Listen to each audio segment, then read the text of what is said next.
Ramadaan Kariim. Assalaamu calaykum waraxmatullaahi wabarakaatu.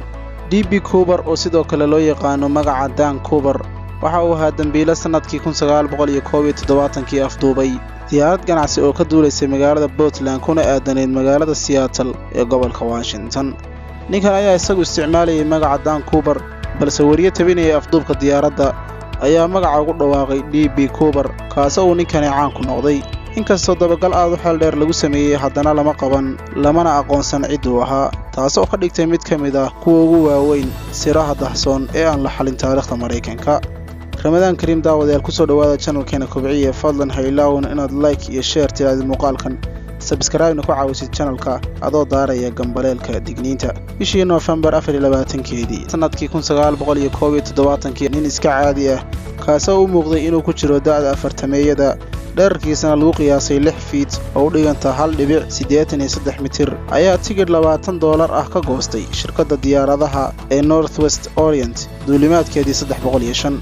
ninkani wuxuu magaciisa ku sheegay Dan Cooper, kaasoo markii dambe la ogaaday inuu magac been abuur ahaa. in yar kadib markii diyaaraddu ay ka duushay magaalada Portland, wuxuu mid ka mid ah shaqaalayaasha diyaaradda u dhiibay waraaq uu ugu sheegayo inuu bamba ku sido boorsadiisa. kadibna waxa uu furay boorsadiisa, taasoo ay ku jireen fiilooyin tiro badan, qulo cascas iyo weliba baytari.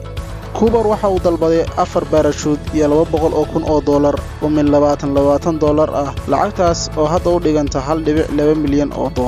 kadib markii diyaaraddu ay caga dhigatay magaalada Seattle, Cooper waxa uu sii daayay 36 rakaabka ahaa ee diyaaradda la socday, kadib markii mas'uuliyiintii uu la xidhiidhayay ay siiyeen madax furashadii uu dalbaday oo isugu jirtay lacagtii baarashuudada.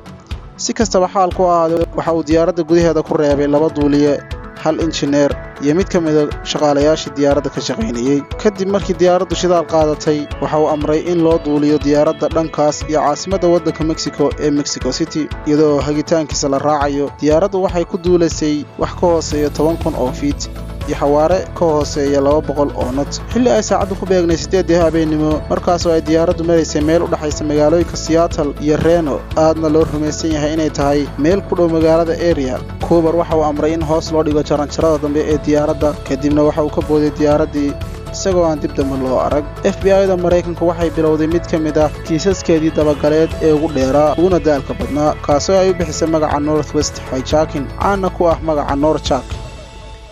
markii hore waxay rumaysnayd in Cooper uu aqoon badan u lahaa diyaaradaha iyo weliba mandiqada uu afduubka ka geystay, iyadoona sidoo kale loo maleynayay inuu ka soo shaqeeyay militariga uuna ahaa kuwa baarashuudka ama dallaayadda ku booda. balse mar dambe waxaa la go'aansaday inuusan ahayn mid wax badan ka yaqaana baarashuudada, sababtoo ah boodidiisu waxay ahayd mid halis ah. wuxuuna sidoo kale ku guuldaraystay inuu ogaado in baarashuudkiisa kaydka ahi uu ahaa mid aan shaqaynayn oo kaliya loogu talagalay tababarka. FBI-du waxay sheegtay inay fiirisay 800 oo qof oo laga shakiyey 5 bilood ee baaritaanka ugu horreysay, iyagoona dhammaantood waxba lagu waayay. badankoodana waxaa lagu sii daayay iyagoo loo eegayo DNA-ga Cooper, kaasoo laga helay tay uu iska bixiyey intaanu diyaaradda ka boodin. qofkii ugu weynaa ee looga shakisanaa waxa uu ahaa Richard Floyd McCoy, kaasoo dambi noocan oo kale ah loo soo xidhay dhowr bilood kadib dhacdadan. isaga laftiisuna waxa uu noqon waayay Cooper kadib markii uu waafaqi waayay tilmaamihii ay ka bixiyeen dadkii diyaaradda saarnaa. ninkan la yidhaahdo Richard intii uu ku jira xabsiga waxa uu sameeyey qori been ah, kadibna waxa uu ka baxsaday jeelka, isagoona markii dambe lagu dilay isxaabadeen uu la galay laamaha amniga. dad badan ayaa maleeyay in Cooper oo xidhnaa suudka ganacsiga loo xidho iyo weliba koodhka weyn ee militarigu xidho aanu ka badbaadin booditaanka. heerka intaa leeg, dabayshu waxay ku soconaysay 322 kilomitir saacaddii. baarashuudka uu ku boodayna waxaa laga yaabaa inaanu u bixin. intaas waxaa sii dheer, wuxuu ku degi karayay dhul wada dhir iyo dhagxaani ka buuxdo. kadib sannado badan oo baaritaan bila natiijo ah, dambi baarayaashu waxay qaateen wakhti nasasho ah sanadkii 1980 markii wiil yar uu boorso quruntay oo ay ku jirtay lacag dhan $5,800 ka helay agagaarka webiga Columbia, weliba meel waqooyi ka xigta magaalada Portland, sidoo kalena 20 mayl keliya u jirta magaalada Ariel. lacagtan la helay waxay lahayd isla serial nambarkii lacagtii uu qaatay Cooper, iyadoona sidoo kale ahayd min $20. hase yeeshee kadib baaritaan aad u xeel dheer oo la sameeyey, wax intaasi ka badan waa la waayey. markii sanadku ahaa 2016, FBI-du waxay ku dhawaaqday in si rasmi ah loo xidhay baaritaanka kiiskan, iyadoona sheegtay inay fiican tahay in kharashaadka ku baxaya loo adeegsado kiisas kale.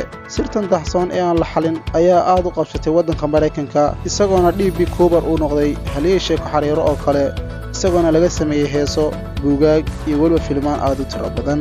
halkaas ayaynu kusoo afmeernaa muuqaalkan aynu kaga hadlaynay afduubihii diyaaradeed ee abid ugu khatarsanaa kaasoo ilaa maanta cidduu ahaa aan la garanaynin. fadlan daawada ha ilaawin inaad like iyo share taadid muuqaalkan hana ilaawin inaad subscribe saartid channelka adoo daaraya gambayalka digniinta.